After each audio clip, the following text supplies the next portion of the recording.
आज भी रिपोर्टिंग में आज बात करेंगे पश्चिम बंगाल की मुख्यमंत्री ममता बनर्जी के बारे में।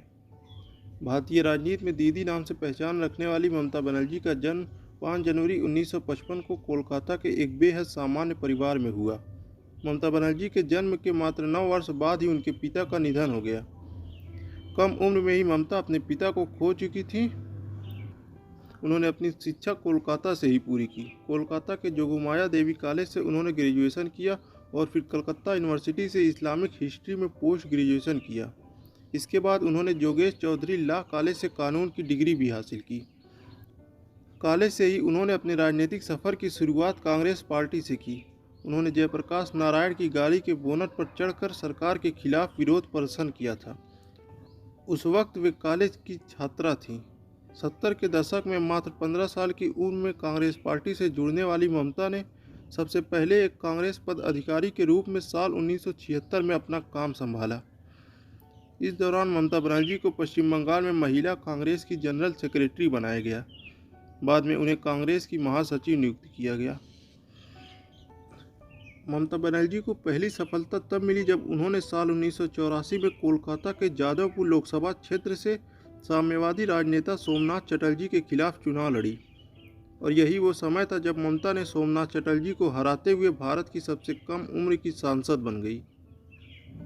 साल 1991 में पीवी नरसिम्हा राव की सरकार में ममता खेल कूद व महिला बाल विकास मंत्री के पद पर नियुक्त हुई। साल 1996 में ममता बनर्जी ने केंद्र सरकार में मंत्री रहते हुए भी पेट्रोल की कीमत बढ़ाए जाने को लेकर अपनी ही सरकार के खिलाफ मोर्चा खोल दिया। उन्होंने पेट्रोल की बढ़ती कीमत पर विरोध प्रदर्शन किया, जिसके चलते कांग्रेस पार्टी से मतभेद हो गया। बाद में ममता बनर्जी इंडियन नेशनल कांग्रेस से इस्तीफा दे दी। कांग्रेस से अलग होने के बाद साल 1997 में ममता ने ऑल इंडिया तृणमूल कांग्रेस नामक पार्टी की स्थापना की, जिसे टीएमसी के नाम से जाना जाता है। ममता बनर्जी ने धीरे धीरे पश्चिम बंगाल में अपनी पार्टी तृणमूल कांग्रेस का विस्तार किया। साल 1999 के लोकसभा चुनाव में ममता बनर्जी 5वीं बार लोकसभा के लिए चुनी गई। इस बार ममता एनडीए गठबंधन में शामिल हो गई और अटल बिहारी वाजपेयी की सरकार में रेल मंत्री बनी। इसके बाद साल 2009 के चुनाव में ममता बनर्जी यूपीए गठबंधन में शामिल हो गई और एक बार फिर से रेलवे मंत्री बनाई गई। ममता बनर्जी के राजनीतिक जीवन में साल 2011 नया मोड़ लेकर आया।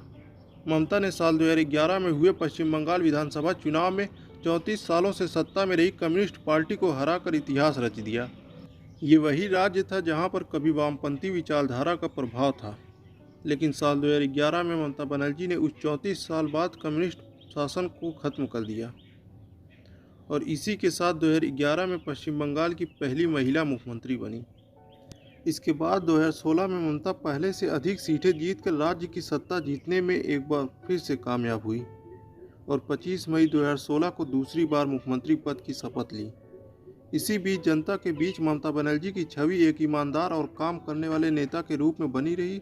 साल 2013 में इंडिया अगेंस्ट करप्शन ने ममता बनर्जी को देश की सबसे ईमानदार नेता के रूप में चुना था। ममता की सबसे बड़ी ताकत उनकी भाषण देने की कला है।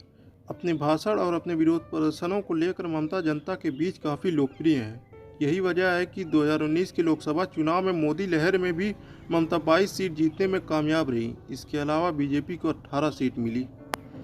साल 2021 के पश्चिम बंगाल विधानसभा चुनाव में ममता बनर्जी के खिलाफ देश के प्रधानमंत्री नरेंद्र मोदी खुद मैदान में उतरे। उन्होंने जगह जगह रैलियां की। उनके अलावा गृह मंत्री अमित शाह, उत्तर प्रदेश के मुख्यमंत्री योगी आदित्यनाथ जैसे सभी बीजेपी के बड़े चेहरों ने ममता के खिलाफ चुनाव प्रचार किए। जिस समय पीएम मोदी सहित बीजेपी के सभी बड़े नेता पश्चिम बंगाल में चुनाव प्रचार कर रहे थे, उस दौरान मुल्क में हर तरफ कोरोना महामारी तेजी से फैल रही थी। कोरोना के केस लगातार बढ़ रहे थे। देश में ऑक्सीजन व वेंटिलेटर की कमी थी। हर तरफ अफरा तफरी मची हुई थी और ऐसे में देश के प्रधानमंत्री व गृह मंत्री चुनाव प्रचार में लगे हुए थे। इस मुद्दे पर ममता बनर्जी ने आक्रामक रुख अपनाया। उन्होंने पीएम मोदी और केंद्र सरकार पर जमकर निशाना साधा। ममता ने अपने चुनावी रैलियों में देश के सबसे बड़े नेता नरेंद्र मोदी को चुनौती देती रही।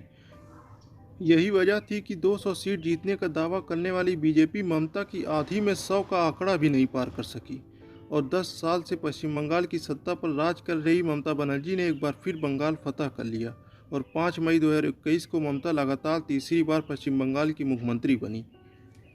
इस जीत के बाद से ही ममता केंद्र में मोदी के अगेंस्ट सबसे बड़ा चेहरा बनकर उभरी।